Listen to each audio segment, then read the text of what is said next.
Last summer, a father and his son died in a tragic whitewater rafting accident on the Snake River of eastern Idaho. Their raft was overturned in a rapid, and the father and his son fell in. They were later found and pronounced dead at the scene. Although whitewater rafting is a fun and fulfilling hobby, accidents like these happen every year in the state of Idaho and across the country.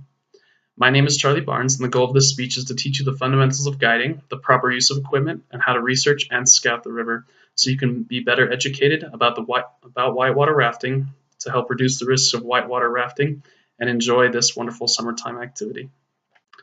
I gained this knowledge from a summer working professionally for a guiding company, as well as many summers guiding recreationally with and learning from experienced rafters in a variety of different situations. So let's get started with the fundamentals of guiding. So a guide's primary roles are to keep people safe on the water, entertain guests, and navigate the boat. This is done best by adhering to the fundamentals of guiding, which are steering the raft, communication, and performing rescues if need be. There are 3 different forms of rafting and guiding, but I will only be covering paddle guiding in this speech because it is the easiest and most common. So, steering the raft is what guides are known for. When rafting, the passengers paddling and the river itself are your source of power. You are just the rudder that steers the ship. A passenger can only really go forward or backward, so it is important to angle the front of the raft to where you would like to go, and then let the rafters be your source of power. So, angling the boat can be achieved through front strokes, pulling the water toward you, or back strokes, pushing the water away. To turn right, a right-handed guide would perform a backstroke by digging in the paddle directly behind him and pushing it away to his right. To turn to the left, a right-handed guide would perform a front stroke by digging in the paddle as far to the right of his body and pulling it toward him. It would be the exact opposite for a left-handed person, with digging in away from themselves and pulling to turn right, and digging behind and pushing away to turn left. As you raft, you'll be making constant small adjustments to ensure that the nose of the raft is facing the right way and you are staying in the current. Like I said before, you are the rudder and your passengers are really the source of power. So that is why communication is so important, because they need to know what you want them to do. You will use commands like all forward, telling your crew to perform front strokes, and all back, telling them to do back strokes. These are really the only 2 commands I use, but some guides also like to have one of the sides use back or front strokes to help them steer, like left forward or right back, just to give them a little extra power when going into a rapid. You also need to be able to communicate with other rafts in your group. Rapids are extremely loud, so the best way this can be achieved is through hand and arm signals, such as pointing to the top of your head to say that you are okay, waving your hand above your head and pointing to determine a rally point or resting area, or waving your paddle above your head to say that you need help. The last form of communication that leads into our next point is the safety point. When someone falls from the raft, the guide will point to the safest direction so the person who falls out knows where to go. This helps them to avoid debris like trees and rocks, as well as water holes. Which leads into our final fundamental, how to perform a rescue. So like I said before, one of the biggest dangers of the river is of holes. So the definition of a river hole is a feature created by water flowing over an obstruction or near the river surface. The water flows over the obstacle, creating a gap that needs to be refilled.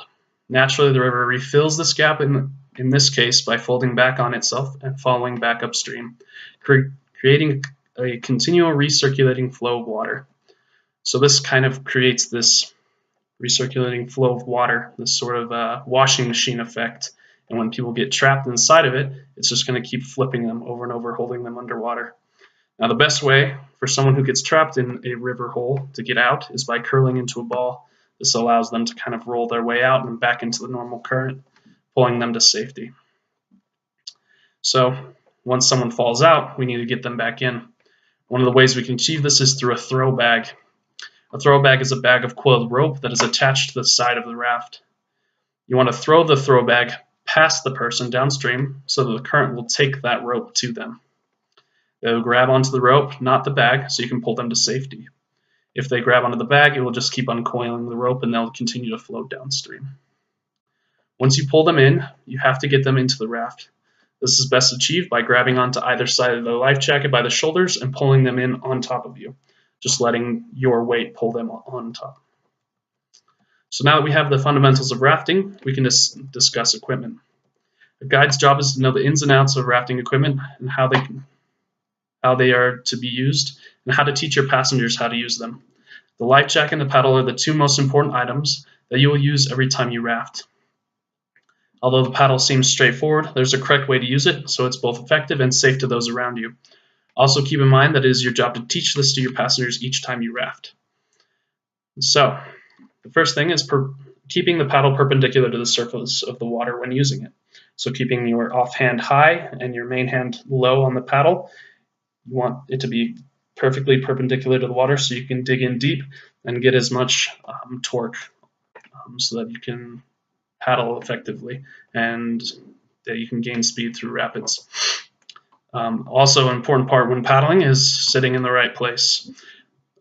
So for those of your passengers, it is important that they sit with one cheek on the tube or the side of the raft and one cheek on the thwart or the tubes in the center of the raft that keep the raft from folding in on itself. It is also important that they keep their top hand tightly closed around the top of the paddle. This will keep them from getting what we call summer teeth, because if they're paddling and their hand's lower, they have that end of the paddle flying around, and in the rapids it gets kind of crazy and it will smack them in their face. So they'll have summer teeth, where some of their teeth are in the water, some of them are in the raft, and some are on the ground.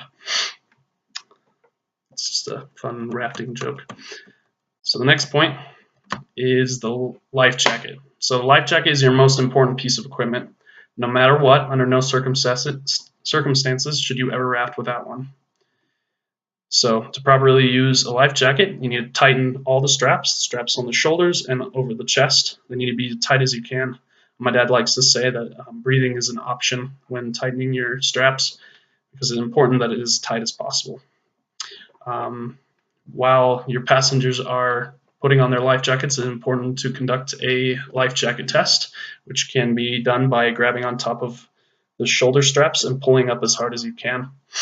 They shouldn't move at all. They should stay flat and tight to their shoulders. Like I said earlier, that's how we pull them into the raft. If their life jacket's tight, it makes this a lot easier to do.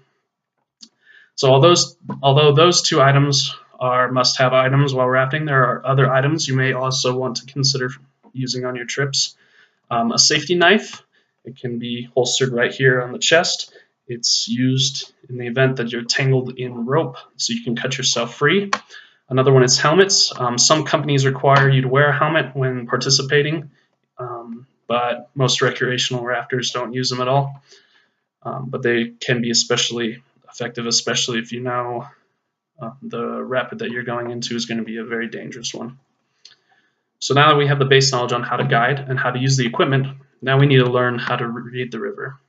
So this is one of the single most important parts because every river is different, and because of varying water levels throughout a given year, no two rafting trips are exactly the same. Because of this, it is very important to understand different parts of the river, to scout the river before rafting, and to be able to read the river and adjust on the fly. There's a lot more to river than meets the eye. Understanding how it works can help you navigate it. So the first vocabulary here is eddies. So an eddy is a river formation that occurs usually when water hits an object like rocks and creates a calm part in the river. Water sometimes does not move in these areas or at times flows upstream. So these are very effective ways to either get out of the current and be able to resituate your gear or to take a break. And they're very safe areas. So it's important to be able to identify those. You can usually identify them by the two different currents, the one that's flowing back upstream. It'll create a line in the water. So a current is the next one is a current. A current is a body of water moving in a definite direction. So that's just the main source of water that's moving down the river. The next one is a rapid. So the rapid is a fast-flowing and turbulent part of the course of a river. These are caused by rock and debris formations under the water that cause waves that crash together. So this is the main source of fun when whitewater rafting. It is important to hit the rapids because despite popular belief, they are the safest place to be, is where the water is most turbulent, because that's where the rocks aren't, that's just where the water is.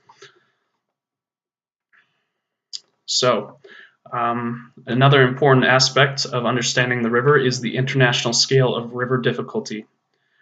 So according to the Wet Planet Whitewater, there are 6 different classes of whitewater rapids, and we can research these online and be able to understand the river we're going to be rafting before we get there.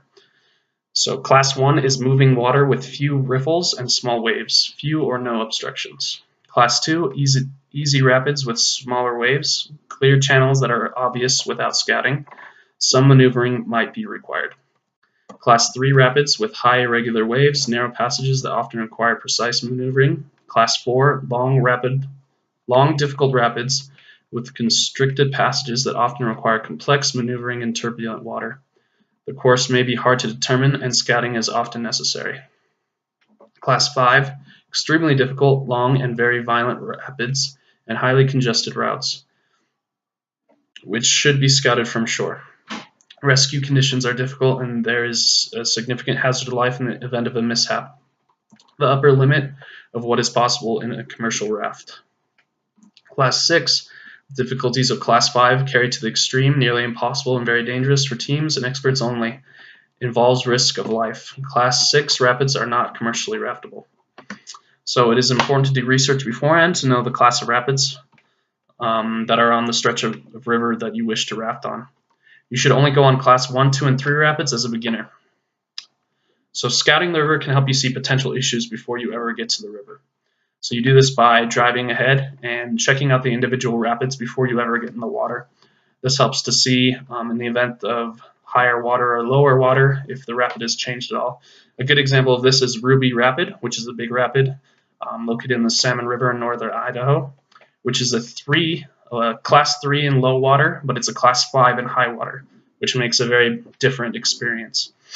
So I actually have a personal story of an event where we didn't scout very well. I'd been going over a rapid on the Salmon River all season, all summer, and we'd been flowing right through it every time.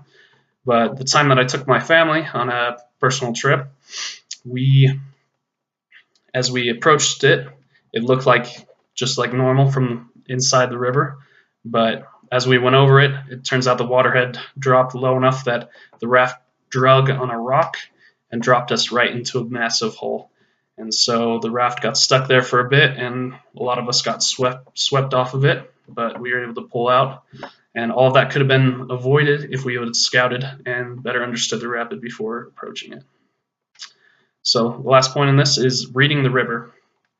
So this is something that a good rafting guide is constantly doing. They're constantly looking ahead and looking for signs throughout the river and determining the best place and approach to a rapid.